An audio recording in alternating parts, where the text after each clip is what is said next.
पहचाना महाराज कि हृदय में आपके क्या है, कैसे पता चलेगा? कई बार आजकल लोग बड़ा मात खाते हैं, किसी को कैसे पहचाने? सामने वाला तो बहुत अच्छा दिखता है, सही सही दिख रहा है, अपना व्यवहार सही कर रहा है, कैसे पहचाने? तो तुम मौन हो जाओ, उसको सुनो। उसके हृदय में जो छुपा होगा वो अपने आप बाहर निकल जाएगा। कब तक कोई कैसे ढक सकता है? और ये हमारे अपनी अनुभव की बात बता रहे हैं आपको। अगर किसी को जानना है, सिर्फ एक बार में जान जाओगे आप। बस आपको थोड़ा सा मौन रहना पड़ेगा और उसके शब्दों पर, उसकी वाणी पर, उसके भावों पर ध्यान देना पड़ेगा। तो आप पहचान जाओगे कैसा इंसान है, क्या है इसके अंदर, किस प्रकार का आपके प्रति कैसा भाव है। कहा जाता है महाराज कि ये आंखें भी कैमरे की तरह है या नहीं? कौन आपसे जलता है, कौन आपसे प्रेम करता है, कौन बताता है? ये आंखें बता देती हैं। सामने वाले की आंखों में ही पता चल जाता है कि कोई अगर कहे कि मैं तो आपको बहुत मानता हूँ, बहुत आदर करता हूँ, बहुत सम्मान करता हूँ, तो उसकी आंखें बता देगी महाराज कि वैसे स्वार्थ में बोल रहे हैं कि सचमुच उसको सम्मान है, आदर है। कई बार होता है ना कि जो आप व्यवहार में भी कई लोग जलते हैं एक दूसरे से, तो फिर वो कहते हैं अरे नहीं, मैं तो आपका बहुत हित चाहता हूं। तो आपको आंखों से पता चल जाता है कितना हित चाहता है ये व्यक्ति आपका, कि ऊपर से बोल रहा है कि अंदर से बोल रहा है। लेकिन जो प्रेमी होता है, प्रेम करता है, उसकी आंखों से आपको पता चल जाता है। ये आंखें बता देती है। इसलिए महाराज कहा कि खत्म तो हम और आप होते हैं, प्रभु की कथा कभी नहीं रुकती है, अनवरत चली आ रही है। हम चले जाते हैं पर कथा अनवरत यही रहती है। इसलिए इस कथा के विश्राम दिवस पर प्रभु से सिर्फ एक ही प्रार्थना करिएगा कि श्री हरि, यूं तो कथा कलववृक्ष की तरह है, हर इच्छा को पूर्ण करती है।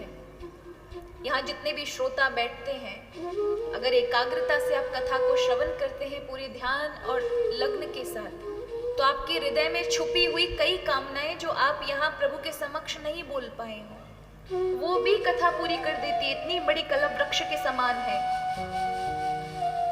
किंतु यदि मांगना है तो सिर्फ मैं आपको केवल एक इतनी ही से ही कहूंगी कि यदि आपको मांगना है तो प्रभु से सिर्फ यही मांगिएगा, हरि हमें इतनी सन्मति देना कि हमारे जीवन में बहुत अत्यधिक खूब सुख सुविधाएं भी होना, फिर भी हमारी मति कभी आपको ना भूले। क्योंकि आपके चरण शरण में रहेंगे तो ये जो दुख है वो भी हमारे लिए सुख रूप हो जाएंगे। क्योंकि आप जहां जुड़े होते हैं वो सुख केवल शारीरिक सुख नहीं, मानसिक शांति भी देगा। किंतु यदि प्रभु नहीं जुड़े होंगे तो सुख शरीर को तो शांति दे सकते हैं, बढ़िया बंगले में रह लोगे, बढ़िया एसी लगा होगा, लेकिन बाहर की ठंडक तो मिट सकती, लेकिन आंतरिक ठंडक नहीं मिट सकती। आंतरिक आनंद, आंतरिक उत्साह, आंतरिक प्रसन्नता वो प्रभु के चरण शरण जाए बिना मिल नहीं सकती। इसलिए गोसाई जी जब राम भगवान का नाम रख रहे हैं तो प्रसंग आता है वशिष्ठ जी का कि वशिष्ठ जी रामलला को नाम दे रहे हैं कि क्या नाम रखे इनका। तो वशिष्ठ जी कहते हैं, जो आनंद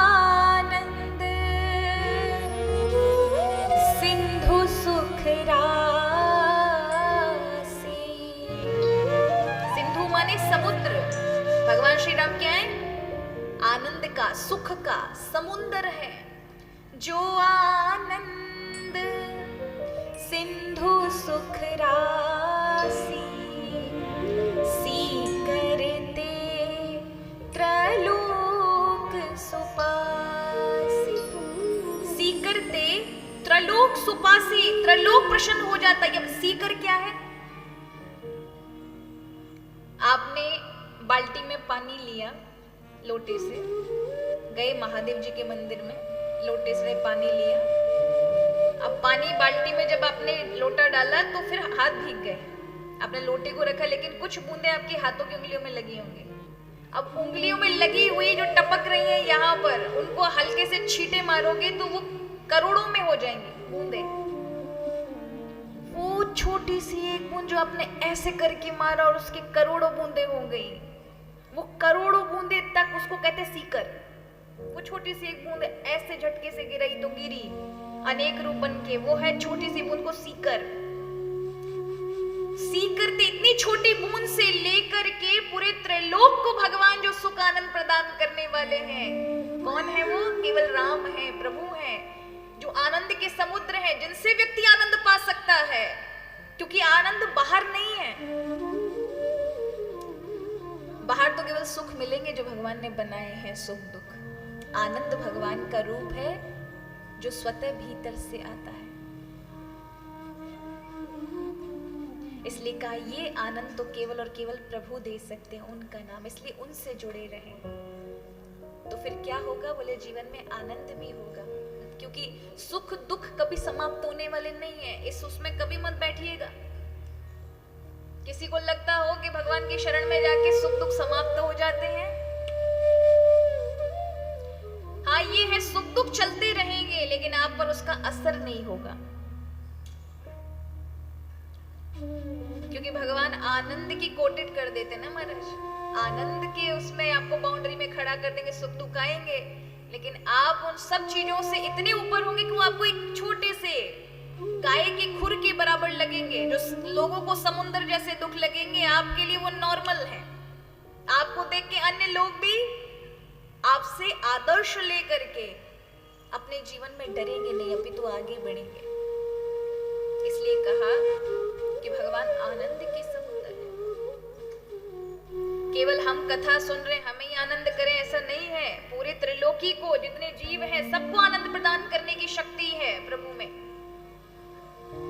अच्छा, जरा विचार करो, भगवान का नाम हमने प्रथम दिन सुना सच्चिदानंद, सत्य चित्त और आनंद। सत्य कहते हैं आत्मा को, इसलिए हम जब कहते हैं बोलिए सनातन धर्म की जय। अब ये सनातन क्या है? सनातन को आत्मा कहा गया। क्या कहा गया है? हमारा जो ये हिंदू धर्म है, इसको सनातन धर्म क्यों कहते हैं? क्योंकि ये कोई मजहब नहीं है, ये कोई 2000, 2500 या 1400 वर्ष पुराना कोई बनाया हुआ कोई नव निर्माण नहीं है कि किसी को आपने बना लिया। क्या है हमारा सनातन धर्म? जब मनुष्य की उत्पत्ति हुई तो किस प्रकार से सृष्टि के साथ अपना जीवन बिताना है, जो इस जीवन की प्रक्रिया को लेके चलता है, उसका नाम है सनातन। जो आत्मा का रास्ता, सत्य की राह को बताता है, और जब बताता है कि ये सारा संसार भगवान का स्वरूप है, तो इसके साथ कैसा व्यवहार करना है कि तुम्हारा भी जीवन बचा रहे और ये संसार भी नष्ट ना हो। तो जो हमें सत्य की राह बताए, आत्मा का मार्ग बताए और हिंसा से बचाए। देखो, हमारे यहाँ कहा गया है हिंसा नहीं करनी चाहिए, किसी जीव को नहीं मारना चाहिए, किंतु कभी कभी हिंसा भी अत्यंत कल्याणकारी हो जाती है यदि वो धर्म में है। इसलिए इस बात का भी ध्यान होना चाहिए। ऐसा नहीं है कि हमारे यहाँ शास्त्र में एक परिभाषा है कि हिंदू कौन? जो हिंसा ना देख सके, किसी को कटता ना देख सके, किसी के साथ गलत होता ना देख सके, उसका हृदय देख ना सके और उसके लिए तुरंत महाराज बोल पड़े, आवाज उठाए उस चीज के लिए, उसका नाम हिंदू है। किंतु हिंदू के लिए यह भी कहा गया है कि हिंसा ना करे, किंतु धर्म जब खतरे में दिखाई पड़े तो फिर वहां पर हिंसा भी अत्यंत आवश्यक है। इसीलिए तो हमारे देवता आशीर्वाद भी देते हैं ना, तो देवताओं के हाथ में अस्त्र भी हैं। क्या है? क्यों रखते हैं भैया? राम जी को धनुष की क्या जरूरत है? क्योंकि भैया जब अगर कोई बात नहीं मानेंगे तो फिर वहां शस्त्र की। अब देवी भी कितना सब शस्त्र वस्त्र धारण करके, भगवान नारायण गदा और चक्र इत्यादि धारण करके। केवल एक हमारे मुरली मनोहर हैं जो केवल ब्रज में जाओ तो बंसी धारण करते हैं, लेकिन द्वारिका में जाओ तो उनको भी हाथ में सुदर्शन चक्र होता है।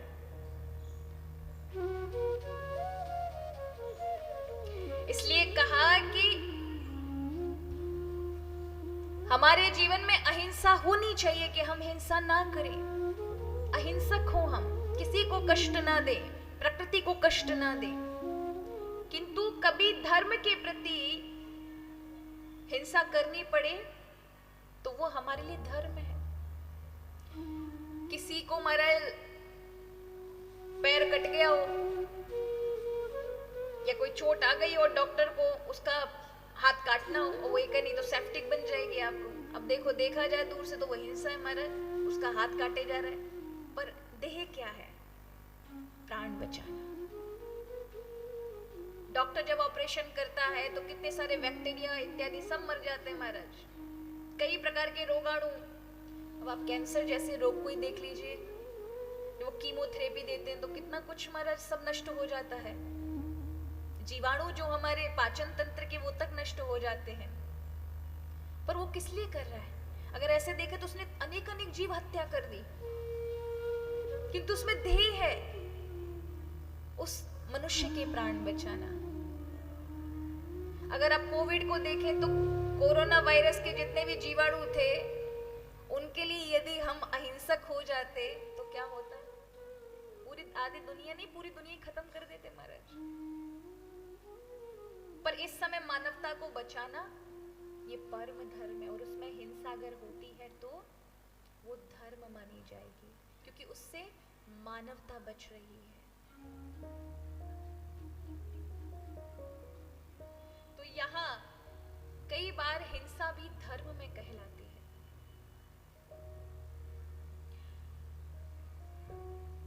तो धर्म के अलग अलग स्वरूप हैं। धर्म का अर्थ सिर्फ और सिर्फ केवल ये नहीं है कि कोई मजहब इत्यादि है। हमारे यहाँ धर्म के 10 रूप हैं। जिसके पास ये 10 चीजें हैं वो धार्मिक है। सबसे पहला है धृति, धैर्य। कितने लोग हैं धैर्य धारण करते हैं महाराज? थोड़ी सी आपदा आ जाए, थोड़े सा तो संघर्ष नहीं करना चाहते, कभी तपस्या करना नहीं चाहते, कभी प्रेम नहीं करना चाहते, कभी परिवार में भी कभी ऐसा सामंजस्य नहीं बैठ पाता, तो भी धैर्य नहीं है लोगों में। क्योंकि हम टेक्नोलॉजी की दुनिया में आ गए ना महाराज, यहाँ विद इन सेकंड हर चीज मिलती है, तो हमको लगता है कि जिंदगी भी विद इन सेकंड सब चेंज हो जाए। पर हम मानव हैं महाराज, हम रोबोट नहीं है। हम टेक्नोलॉजी के अकॉर्डिंग नहीं चलते, टेक्नोलॉजी जैसे नहीं चल सकते। यहां जीवन अपना समय लेकर व्यक्ति अपना तो किसी के साथ प्रेम एक सेकंड में नहीं हो सकता। हो सकता है क्या? किसी को क्या एक सेकंड में हो सकता है? उसके लिए आपको समय लगेगा। पर इतना प्रेम कोई देना नहीं चाहता। हम इतने स्वार्थी हो गए कि हमको लगता है सामने वाला प्रेम दे तब हम करेंगे। भैया कोई राम राम नाय कहेगा तो हम भी नाय कहेंगे, है ना? हमारी ऐसी ही आदत बन गई है। घर में यदि आपको वास्तव में एक अच्छा वातावरण बनाना है, तो आपको लगता है कि आपके जीवन में प्रेम खत्म हो गया, लोग आपका आदर नहीं करते, प्रेम नहीं करते, उसका अर्थ है कि आपने प्रेम देना बंद कर दिया है। आपकी दृष्टि हो गई है अब अंधी, क्योंकि आपने जी स्वार्थ देखने आरंभ कर दिया। आप देना आरंभ करें, हो सकता है 1 दिन, 2 दिन, 15 दिन, महीना भर, 2 महीना आपको असर ना दिखे, किंतु आपका ये देने वाला वातावरण व्यक्ति के स्वभाव को बदल कर रख देगा। पर हम क्योंकि कंजूस हो गए हैं, लोगों के थोड़े से अटपटे स्वभाव को देख करके हम हर चीज को मना कर देते, नहीं हमसे नहीं होगा।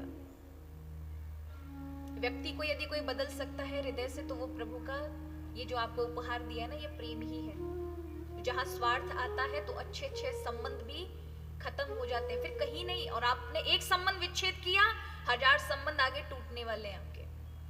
अगर आपने ये संभालना सीख लिया तो समझ लीजिए महाराज, आप परीक्षा में भगवान की में पास हो गए। आप हर एक संबंध को अच्छे से लेके जाओगे। आजकल यही है, धैर्य नहीं है, धृति नहीं है, ये धर्म का ये पहला गुण नहीं है।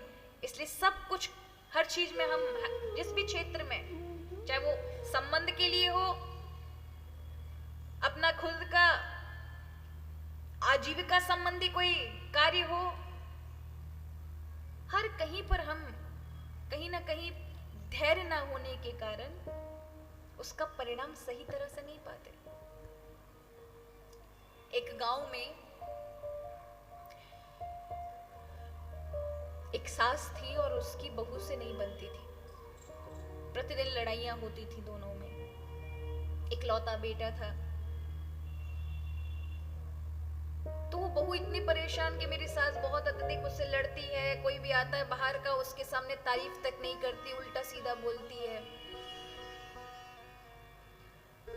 हमने कहा कि देखो, वो तो भाग्यशाली होती है माताएं, वैसे सासों को ये होना चाहिए। देखो, गुणी होती है, वो कभी अपनी बहू की नीची नहीं कराने देती ना। हमेशा अगर आपको बढ़िया अपना आनंद लेना है ना महाराज, तो बहुओं की तारीफ दूसरों के सामने करो, नीचा नहीं दिखाओ अपने, ये आपका सम्मान है। किंतु बहुओं का भी अपना मन में होना चाहिए। सास अगर है तो उसका कारण है कि उसने बड़ी तकलीफें झेली हैं, जैसे आप बहू बनकर आई है ना, सेम ऐसे ही। तो उसका रौब होता है उसको, क्या होता है, क्योंकि उसने इतना बड़ा बेटा किया है, इतनी सब तकलीफें झेली उसने भी कभी किसी सास का अपना ऊपर सब चीजें झेला, तो उसका भी है कि मैं भी अपनी बहू को, वो मेरी भी उसमें चले, बहू मेरे ही कही हुई बात माने। हमें इतना तो आदर करना चाहिए महाराज। हम ये कहेंगे सारे जितने भी बहू उनको आदर करना चाहिए, क्योंकि आप ये कह सकते हो हमें कैसे अनुभव है महाराज, हमारा तो कोई ब्याह वगैरह कोई है ही ना मैटर, क्यों, हमने तो दे दियो ठाकुर जी अपनो जीवन। पर ये है कि रात दिन हम अपने ही आसपास लोगों को देखते हैं और ये सब चीजें दिखाई पड़ती हैं। जरूरी नहीं है हर चीज का आप अनुभव ले तभी आपको पता चलेगा। कई बार चीजें आप सामने से देखते हैं, आपके अपने ही आसपास ये सब घटित हो रहा होता है, तो वो चीजें आप अनुभव करते हैं। तो मैं बस सिर्फ इतना ही कहूंगी कि हमारे यहाँ बहुओं को भी थोड़ा एक दूसरे का आदर सम्मान करना चाहिए। अगर वो किसी चीज के विषय में आपको सिखा रही है, आपको आता है, तो भी सीख लो ना महाराज, आदर में क्या है। एक गुरु और शिष्य में भी आदर होना चाहिए। गुरु आपके साथ खुला हुआ है, जैसे आपका भय खत्म हो जाए, तो इसका अर्थ ये नहीं कि उद्दंड हो जाए हम। और शिष्य का भी रहता है ना, उसका आदर, उसकी लज्जा ही उसका भूषण है, गहना है, कि वो उसका गहना है। नहीं तो शिष्य, ओ गुरु जी कैसे हो, बढ़िया, देख करके, तो उसका आदर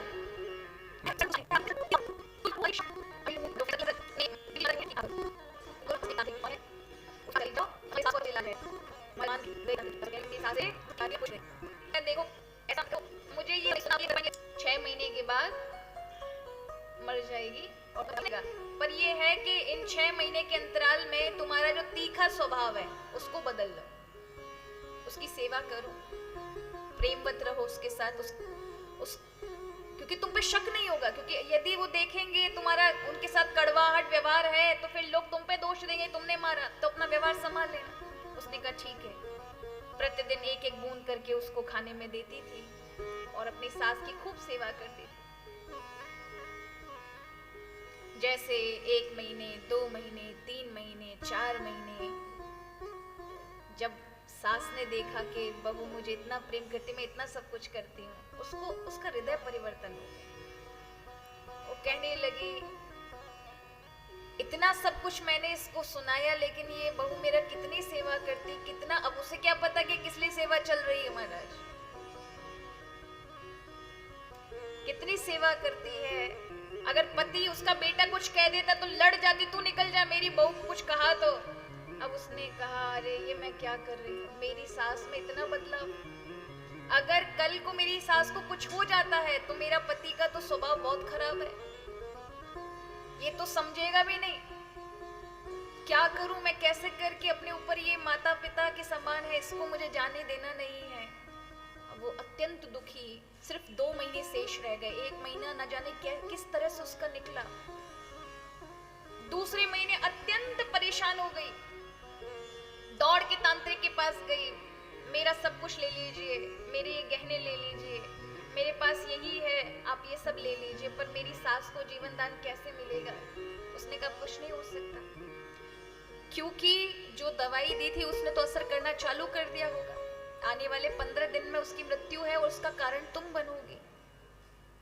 तो रोने लगी, कैसे भी कुछ भी करिए। उसने कहा कोई इलाज नहीं है, जाओ अब जितना तुमने किया है उतनी सेवा करो उसकी, बस यही तुम्हारे पाप का प्रायश्चित है।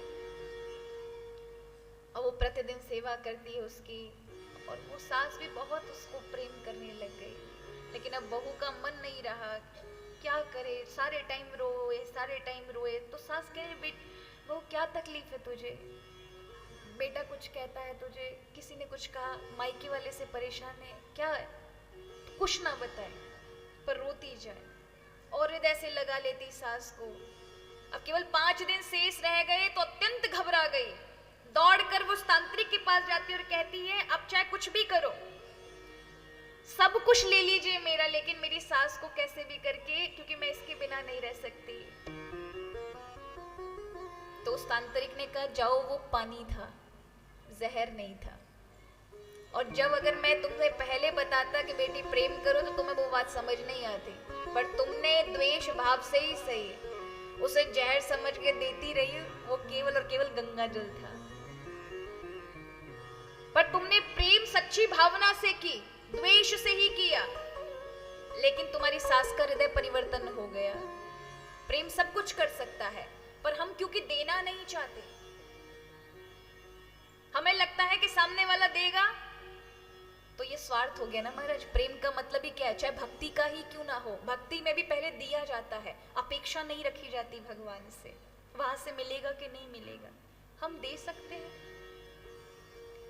जब भगवान छोड़कर जा रहे थे मथुरा को, ब्रज को, गोपिकाओं ने पूरे मार्ग रोक लिए कि हम जाने ना देंगे। तब प्रभु कहते, मेरी इच्छा है गोपिकाओं, मैं जाना चाहता हूं। तब तत् सुखे सुखित हम, मार्ग छोड़ दिया भगवान का, कि अगर प्रभु की ही इच्छा है हमसे दूर जाने की, तो इनकी खुशी में हमारी खुशी है, हमें हमारी खुशी नहीं देखनी। ये होता है प्रेम करो। क्या हम ऐसा करते? नहीं करते। हमारे में निजी स्वार्थ छिपा होता है। इसलिए महाराज, अगर प्रेम दुनिया में कम दिखाई पड़ रहा है ना, तो हमारी ओर से कम हो रहा है। हम देना भूल, प्रेम लुटाती हुई दिखाई पड़ेगी। इस करुणा चाहिए, दृढ़ता इसे इस कोई बनानी चाहिए, इशारा का वसीले दादा जीवन निकाल जाए। बिना से मेरा हमेशा आनंद वाले हो गए। समाज में ऐसे लोग इतना जो आप पूछेंगे, देखिए मतलब देखा नहीं, देखा आगे चल के खुद आनंद में रहेगी, बहुत इसीलिए आनंद में लोग हृदय से बड़े हैं। ऐसे लोगों के साथ आप मित्रता करिए। अगर आप दुखी लोगों के साथ मित्रता करेंगे तो आप दुखी हो जाएंगे। आपके जीवन में भले ही सुख है, किंतु दुखी लोगों के पास बैठने के कारण आप दुखी खुद से हो जाएंगे। उसके विचार का असर तुम्हारे ऊपर भी पड़ेगा। इसलिए कहा, दुखी लोगों पे दया करिए, उनकी मदद करिए, उन पे दया करिए, मैत्री नहीं। मैत्री आनंद की, अगर आप जीवन में उत्थान चाहते हैं, सफलता चाहते हैं, तो यहां पर आपको मैत्री करनी है आनंदी लोगों के साथ, और दया करनी है किनके साथ? जो दुखी हैं, उनको कोई ना कोई विचारों के माध्यम से कुछ अच्छा दो। अगर आपके पास धन है तो धन के द्वारा उनकी मदद करो, अच्छे मन के द्वारा उनकी मदद करो, कुछ अच्छा सुझाव उन्हें दो। और मुदिता, कोई बढ़े जा रहा हो, आगे तरक्की कर रहा हो, आगे बढ़ रहा हो, तो उसको देखकर ईर्ष्या नहीं करना, मुदित होना। अगर आपने ईर्ष्या करना आरंभ कर दिया, अरे सामने वाला कैसे बढ़ा जा रहा है, हम कैसे लटक के रह गए यहीं, तो फिर आप अगर जलेंगे तो ये पक्की बात है कि आपकी सफलता रुक गई है। उसका कारण पता है क्या है? जो बुद्धि साथ देगी उस पर पर्दा पड़ जाएगा, मोह में आ जाएगी, सारे टाइम उसकी जलन आपकी बुद्धि को चलने ही नहीं देगी। इसलिए मुदिता, ये आज बढ़ रहा है कोई बात नहीं, बड़े भैया ऐसा ही अपने को करना है, इसलिए किस तरह से बढ़ रहा है उसकी चाल पे चलो, कुछ अलग हटके भी अपने को सोचना है, ना कि ईर्ष्या करनी है। ईर्ष्या ही सबसे ज्यादा है कि हमारी बुद्धि को खत्म करके रख देती है। इसलिए करना क्या है? वहां मुदिता शब्द दिया है, ईर्ष्या नहीं, मुदिता होनी चाहिए कि बढ़ रहा है, अपने को उससे शिक्षा लेनी है कि अपने को भी आलस्य नहीं करना, अपने को भी अब बढ़ना है। इसने क्या अपनाया, उससे शिक्षा लें। तो ये आपकी तरक्की के लिए आगे उत्कर्ष का मार्ग बनाएगी। और त्याग किसका करना चाहिए? बोले जो लोग आपके पास आते ही आपके मन को खराब कर दें। कुछ ऐसे भी प्रवृत्ति के लोग होते हैं ना, उनको बस एक टोंटबाजी करनी होती है आपके स्वभाव को या आपके समय को खराब करना। जिस समय अगर आप खुश हैं तो कुछ ऐसा बोल के जाएंगे कि आपको बुरा लगे।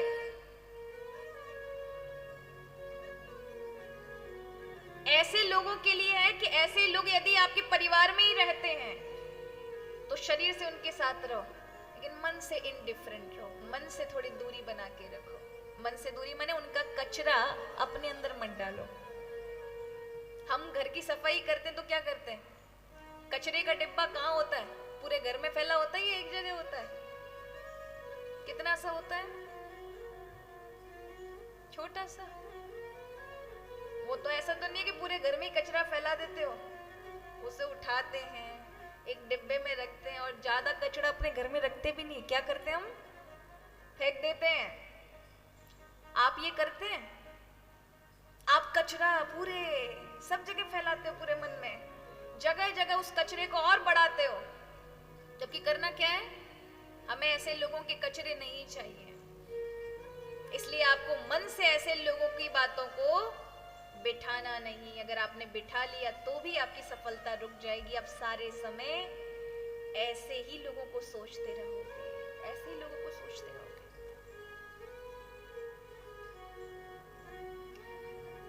और ये लोग, इनको अगर आप पता चल जाए कि आप इस चीज से परेशान हो रहे हैं तो इनको तुम्हारा ये तो बहुत, उनको तो संजीवनी मंत्र मिल गया। वो आए दिन आपको टॉर्चर करने के लिए कोई ना कोई उपाय सोचते रहेंगे। इसलिए अगर मन नहीं दोगे तो ये पक्की बात है कि ऐसे लोगों का मुंह फूल जाएगा महाराज कि इसको तो फर्क ही नहीं पड़ता, बड़ा बेकार आदमी है, समझ ही नहीं आता। इसलिए हम एक ही बात कहेंगे, ये चार अच्छे लोगों के साथ मित्रता, दूसरा ऐसे स्वभाव के लोग हैं जो आपको शांत करेंगे, ऐसे लोग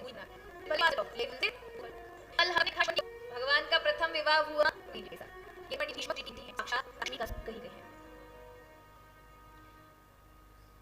इनके भाई हैं रुक्मी, जिन्होंने जबरदस्ती भगवान का विवाह तोड़ा करके, मंगनी तोड़ करके अपने स्वार्थ को सिद्ध करने के लिए शिशुपाल के साथ तय कर दिया। और यहाँ भगवान को रुक्मणी जी ने पत्र लिखा, तब भगवान आए हैं और रुक्मणी जी का हरण करके फिर पाणी ग्रहण संस्कार किया, विवाह किया। तो ये कथा कल हम सब ने सुनी ही है। भगवान के अन्य और विवाह हुए, उनके विषय में भी वर्णन आता है कि भगवान का दूसरा विवाह हुआ जामवंती से। ये कथा है कि एक सत्राजित नाम का यादव था जिसको सूर्य भगवान के द्वारा एक मणि मिली, जिसका नाम था संयमंतक मणि। अत्यंत धन देती थी, 8 भार सोना देती थी। कितना? वो 8 तोला नहीं समझना, कितना? 8 भार का अर्थ है 8000 टन सोना देती थी। ठीक है, इतना सोना। एक दिन संयमंतक मणि को लेकर सत्राजित आए तो भगवान कृष्ण ने कहा, देखो आपके पास बहुत अत्यधिक धन हो गया है, तो इतना पर्याप्त है कि 21 पीढ़ी आपकी खाए तो भी खत्म नहीं होगा। तो अब ये जो संयमंतक मणि है, इसका उपयोग समाज के कल्याण के लिए लगा दो, इसे राजकोष में जमा करके ये लोगों का कल्याण होगा। सत्राजित ने ना हाँ करी ना करी, भगवान समझ गए इसकी इच्छा नहीं है, तो भगवान ने दोबारा वो बात चलाई नहीं।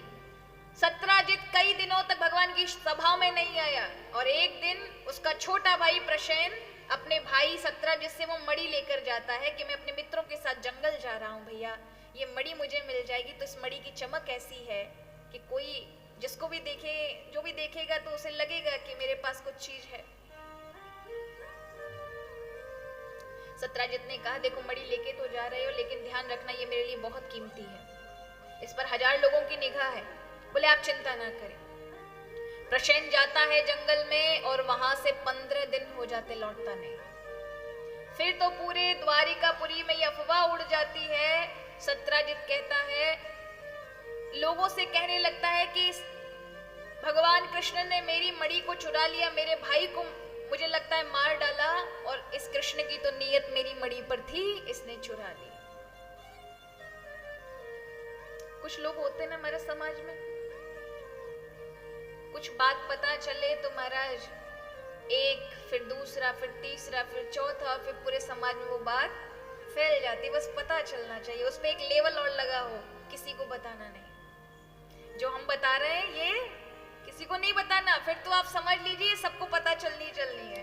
किया जाए, क्योंकि भगवान के माथे पर तो पूरी द्वारिकापुरी ने कलंक मढ़ दिया कि कृष्ण ने देखो बेचारे ने नहीं दी तो उसका भाई मार करके, और मणि कृष्ण की पास ही है। कई लोग कहने ये दुनिया वैसी ही है। आपको क्या लगता है कि दुनिया किसी को छोड़ने वाली है? भगवान तक को नहीं छोड़ते महाराज। हम और आप कौन से खेत की मूली है जो हमें छोड़ दिया जाएगा? भगवान को नहीं बख्शा। वही लोग आकर कहने लगे जो भगवान के सगे संबंधी, अरे कन्हैया देखो चोरी की आदत तो तुम्हारी बचपन में रही, माखन चोरी कर करके खाया, तो अब एक काम करो, देखो उस बेचारे की मणि जो है उसकी मणि लौटा दो। बोले नहीं नहीं, मेरे पास मणि है ही नहीं। तब कहा कि चारों ओर कलंक लग गया है, तो अब क्या करें? तो फिर तीन चीजें सुझाव आए मंत्रियों के द्वारा। पहला सुझाव, प्रभु ने कहा कि चारों ओर मेरे पे कलंक लगा हुआ, इसे कैसे मिटाया जाए? तो पहला सुझाव मंत्रियों ने दिया कि काम किया जाए कि जो लोग बड़े पद पर होते हैं उनको लोग उल्टा सीधा तो बोलते ही हैं, ध्यान ना दिया जाए। प्रभु ने कहा बात इतनी बड़ी है कि ये ध्यान देने योग्य है, इससे मेरे सम्मान में, मेरे आदर में खटास है। चारों ओर यही मेरी निंदा हो रही है, मैंने सैमन तक मणि चुरा ली, इसलिए ये ठीक नहीं है इस समय सुझाव। कोई छोटी मोटी बात हो तो वो क्या रहे आपकी निंदा सुनी, आगे उसने करी, वो कोई सही बढ़ेगी। चलिए ये सुझाव आया, इतनी मार पूरे डोर में जाती है कि तरह को कि बात ऐसा सुना गया उसने कहा क्या है ये सब सोच बड़ी अब आज की बात है लेकर के का जमाना ही नहीं रहा। हमने कितना अच्छा किया उस व्यक्ति के साथ, देखो हमारी आज बुराई कर रहा है। आप बताइए, आप हम तो कितने अच्छे हैं। आप सफाइयां देंगे, जो आपसे प्रेम करते ना उन्हें सफाइयों की जरूरत नहीं पड़ती। एक बात हमेशा याद रखना, जो आपसे वास्तविकता में जुड़े हुए आपसे प्रेम करते हैं वो आपको जानते हैं, उनको सफाइयों की जरूरत नहीं। अगर आप ऐसे अनजाने लोगों को सफाइयां देंगे तो फिर वो आप पे शंका करेंगे, अवश्य इसने कुछ ना गोलम झोल तो किया है इसलिए इतनी सफाइयां दे रहा है, इसलिए सफाइयां कभी नहीं देना। दूसरा, बड़ी बात हो, किसी ने आपकी निंदा आपने सुनी और आपको लगता है कि इसमें सच्चाई है, किंचित मात्र भी सच्चाई है, तो फिर उस चीज को बदलने की कोशिश करना। और जिसने निंदा की है उसको मित्र की तरह के उसने कम से कम हमें दिखाया, हमारे अवगुण दिखाए, हमारी भूल का एहसास हमें कराया। लगता तो बहुत बुरा है, हजम नहीं होता निंदा, किंतु हमारे यहाँ साधु कहते हैं निंदक नियरे राखिए। साधु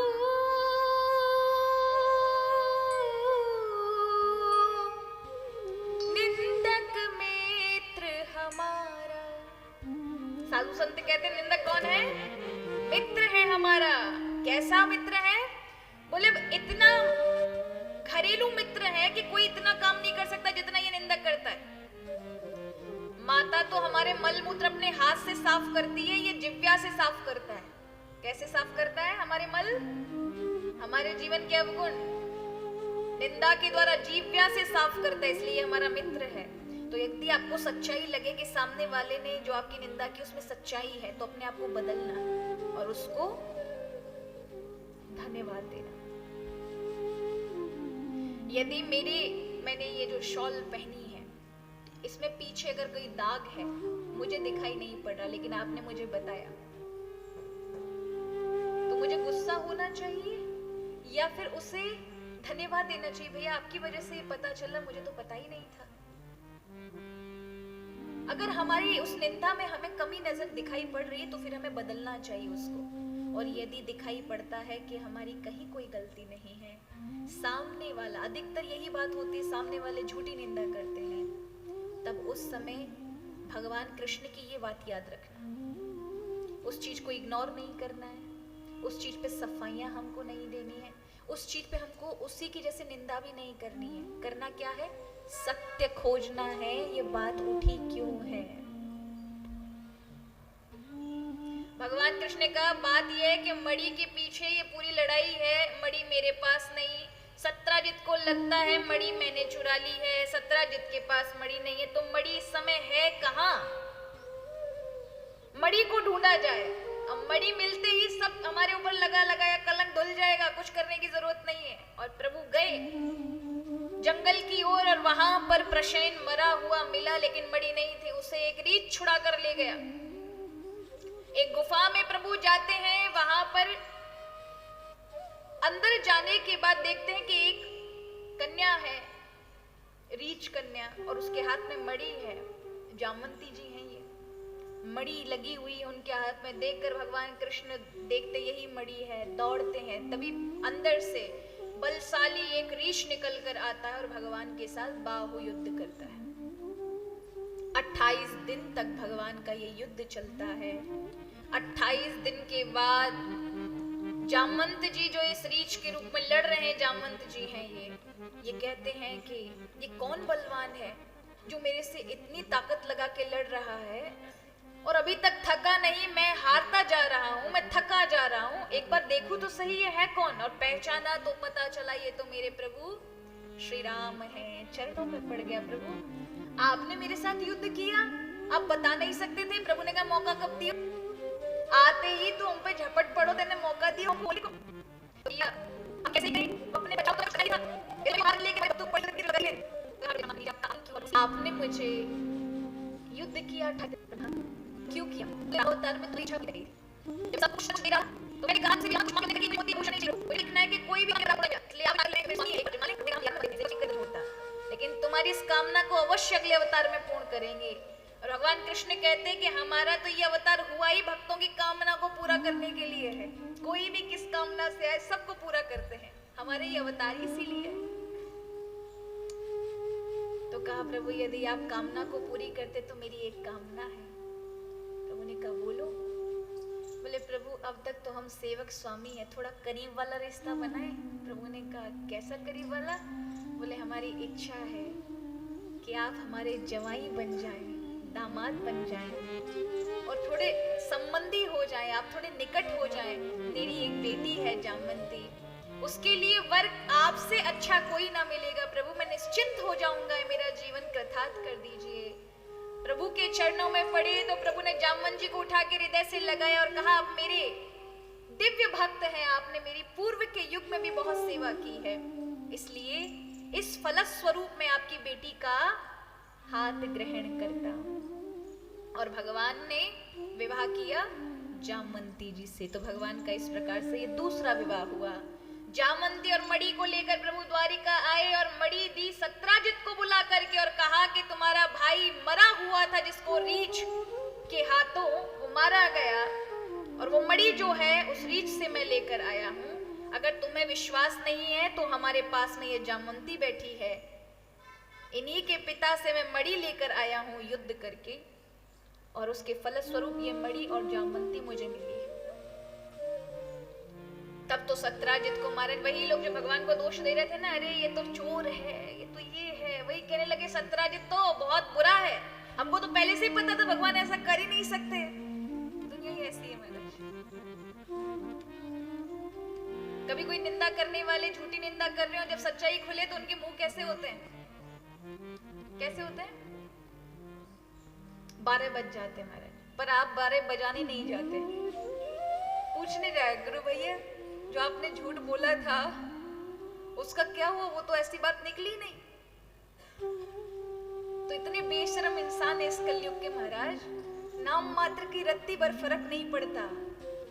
अरे हमने तो सुनी थी उनको क्या पता था ऐसा था, बदल जाते तुरंत। उस समय द्वापर युग था तो थोड़ी शर्म और लज्जा थी लोगों को, तो सत्यराजी शर्मा जाता है, लज्जा से संकोच से युक्त हो जाता है कि मैंने भगवान पे झूठा आक्षेप लगाया, मैं कैसे पवित्र रहूंगा, और इसी द्वारिका में मुझे रहना है और भगवान के साथ मैंने इतना सब कुछ कर दिया। तो भगवान के चरणों में पड़ जाता है, प्रभु मुझे क्षमा करिए। प्रभु ने कहा मेरी ओर से क्षमा है। बोले नहीं प्रभु, मेरी मणि भी ले लीजिए, आप एक दिन बोल रहे थे इस मणि के लिए, मणि मैं आपको देना चाहता हूँ और अपनी बेटी का विवाह भी आपके साथ करना चाहता हूँ। प्रभु ने कहा ना, तो हमने केवल एक या मणि को कहो कि भैया हमारे राजकोष में समाज के कल्याण के कार्य लगा, तुम्हारे माथे पे कलंक लगा दियो या मणि ने, और हकीकत में आए हमने रख लियो तो काई होगो, या कहता है हमको नहीं चाहिए। अब जो भगवान ने मना किया हमको नहीं चाहिए, पर सत्यराजित नहीं प्रभु आपने मुझे क्षमा नहीं किया, क्षमा नहीं किया, मैं कहीं भी समाज में मुंह दिखाने लायक नहीं रहूंगा, हे हरि जी आप मेरे कलंकों को निवारण करिए। तब प्रभु ने कहा कि मणि तो नहीं लेंगे, किंतु यदि आपकी इच्छा है तो सत्यभामा के साथ हम विवाह कर सकते हैं। तो यहाँ पर प्रसन्न हो गया और अपनी बेटी सत्यभामा के साथ भगवान का विधिवत विवाह किया। तो ये 3 विवाह हुए, रुक्मणी, जामंती, सत्यभामा। काम, क्रोध, लोभ, ये 3 नरक के द्वार बताए हैं और भगवान इनसे परे हैं।